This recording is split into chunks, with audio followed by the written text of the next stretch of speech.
शोएब जमी जी जवाब दीजिए। देखिए, प्रमाण तो इस बात के हैं ना, और जिस बोर्ड का वो बार बार जिक्र कर रहे हैं कि वहां पर एक शिलापट है जिस पर इस बारे में जिक्र किया गया है कि 27 मंदिरों के अलग अलग हिस्सों को लेकर वहां पर चीजों को तैयार किया गया है। तो प्रमाण तो कुछ है, ऐसा तो है नहीं कि हवा में बातें की जा रही हैं और अचानक से डिमांड कर दी गई है। और वहां पर गणेश जी की मूर्तियों को लेकर भी लोगों की बहुसंख्यक आबादी की भावना उससे जुड़ी हुई है, तो वो चाहते हैं कि पूजा करने की इजाजत दी जाए। शोएब जमी जी चित्रा जी, देखिए अभी करोड़ों दर्शक देश के जुड़े हैं। आप एक पढ़ी लिखी जर्नलिस्ट हैं, बहुत काबिल भी हैं। मैं समझता हूं कि हम लोगों को बड़ा एक ब्रॉड पर्सपेक्टिव में ये बात समझने की ज़रूरत है और दर्शक इस बात को सुने कि क्या भारत का जो भविष्य है, जो लोगों बच्चों की एस्पिरेशंस है, यूथ की एस्पिरेशंस है, जो हम लोग विश्व गुरु बनने की बात कर रहे हैं, टेक्नोलॉजी का एक जाइंट बनने की बात कर रहे हैं, या भारत का भविष्य क्या वर्तमान ये अतीत से उखाड़ करके लाएंगे जो चीजें हैं, उससे भारत का भविष्य तैयार होगा? और अगर अतीत से उखाड़ के लाई हुई चीजों से भारत का भविष्य तैयार होगा तो दो बातें मैं सिर्फ यही पूछ लेता हूं कि मैंने एक वीडियो हमेशा देखता रहता हूं जब हमारे बीजेपी के प्रवक्ता कहते थे कि भाई इस देश में जितने दंगे होते हैं वो बीजेपी और आरएसएस करवाती है।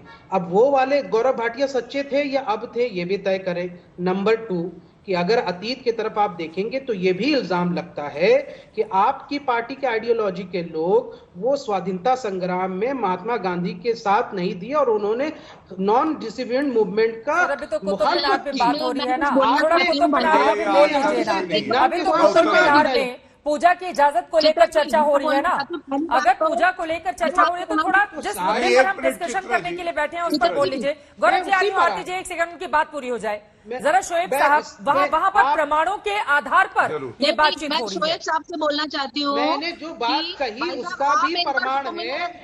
और अब जो मैं कह रहा हूँ, मैडम सुन लीजिए। अरे भाई, क्यों आप मुसलमानों के नाम पर भीख मांग रही हैं? कभी मंदिर के नाम पर, कभी मस्जिद के नाम पर, कभी हिजाब के नाम पर, कभी अजान के नाम पर। ये फैशन बन गया है। मुसलमानों के नाम पर ये सारे राजनीतिक भिखारी भीख मांगना शुरू कर देते हैं। मैडम जरा अपना कटोरा लेके किनारे हो जाइए। मैं आपको आराम से सर, आराम से भाषा की मर्यादा रखिए। शोएब जमी जी, एक सेकंड। आरती सिंह जी, आपकी साफ आवाज नहीं आ रही है क्योंकि आप आराम से। शोएब जमी, एक सेकंड सुनिए। आरती जी प्लीज। शोएब जमी, एक सेकंड सुनिए ना सर। ये पहले भाषा की मर्यादा का आप ध्यान रखिए। यहाँ पर हवाई बातें नहीं हो रही हैं, प्रमाणों और तथ्यों के आधार पर बात हो रही है। और यहाँ पर आरती सिंह ने कह दिया सिर्फ इस आधार पर यहाँ पर चर्चा नहीं हो रही है, इस आधार पर हो रही है क्योंकि कोर्ट में भी मामला चल रहा है। और इस तरह की बदजुबानी, एक सेकंड सर, ये बिल्कुल गलत है। किसी महिला के खिलाफ इस तरह की बदजुबानी बिल्कुल बर्दाश्त नहीं की जाएगी। ये क्या भाषा है कटोरा लेकर? ये कौन सी भाषा है कटोरा लेकर? मैंने किसी महिला के खिलाफ नहीं बोला। प्लीज बिल्कुल आराम से और भाषा की मर्यादा का ध्यान रखिए आप बात करेंगे। ये बिल्कुल गलत तरीका है। तथ्यों पर बात कीजिए ना, तथ्यों पर बात कीजिए। ये कौन सी भाषा होती है कटोरा लेकर?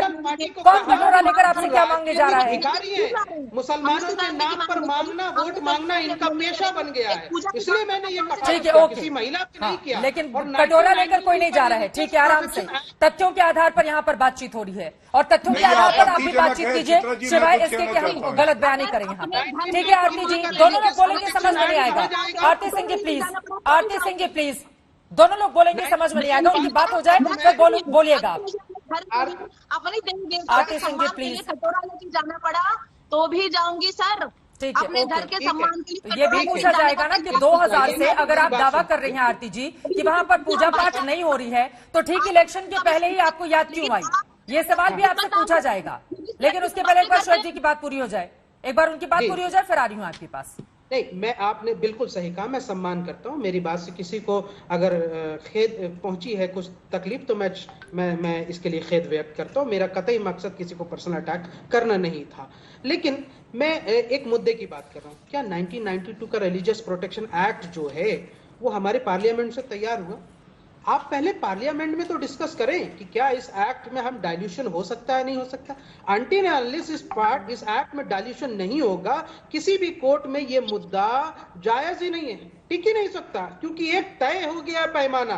और वो पैमाना इसलिए तय हुआ कि भविष्य में भारत का भविष्य सुरक्षित रहे और हर रोज आप लाठी डंडे के साथ दम पर जो है गुंडागर्दी ना करें।